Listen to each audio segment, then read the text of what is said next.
سلامونه دوستانو، جوړ په خیر. بشیر وطندوست یم. د نن ورځې لپاره مو د انګلیسي مهمې جملې راخیستې دي.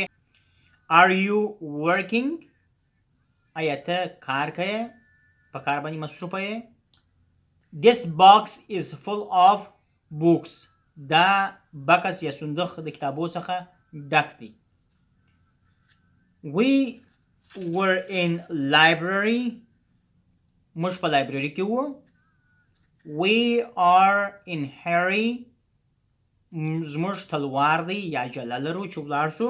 I will never tell. I will never tell. زه به هیڅکله ونه وایم یا مثلا معلومات هغه به زه هیڅکله چاته ورنه کړم. He is the captain of this team. دی د دې ټیم یا د دې ګروپ یا ډلې مشر یا کپتان دی.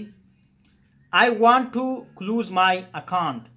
زه غواړم چې زما اکاونټ بند کړم. مثلا که په فیسبوک کې اکاونټ یې، که په بانک کې اکاونټ یې، دې اکاونټ دې څه وایي غواړي چې بند یې کړې، نو څنګه به وایه؟ I want to close my account in America bank.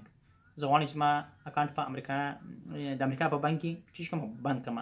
Don't be taken by his words. د ده په خبرو باندې خوا مه بدوه.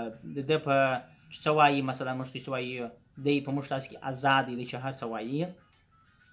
It's not so far. It's not so far. هغه دومره زیات لرې نه دی له دې ځای څخه.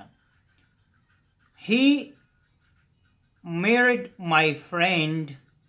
د زما د ملګري سره واده کړی دی یا واده وکړي. I will accompany you. زه به ستا سره ولاړ سم یا به زه ستا سره تا به یوازې پرې نه ږدم، یعنې د یوازیتوب احساس مه کوه. What does she has؟ دا څه لري؟ دا څه شي لري؟ Make a copy of this note. د دې نوټ څخه کاپي واخله.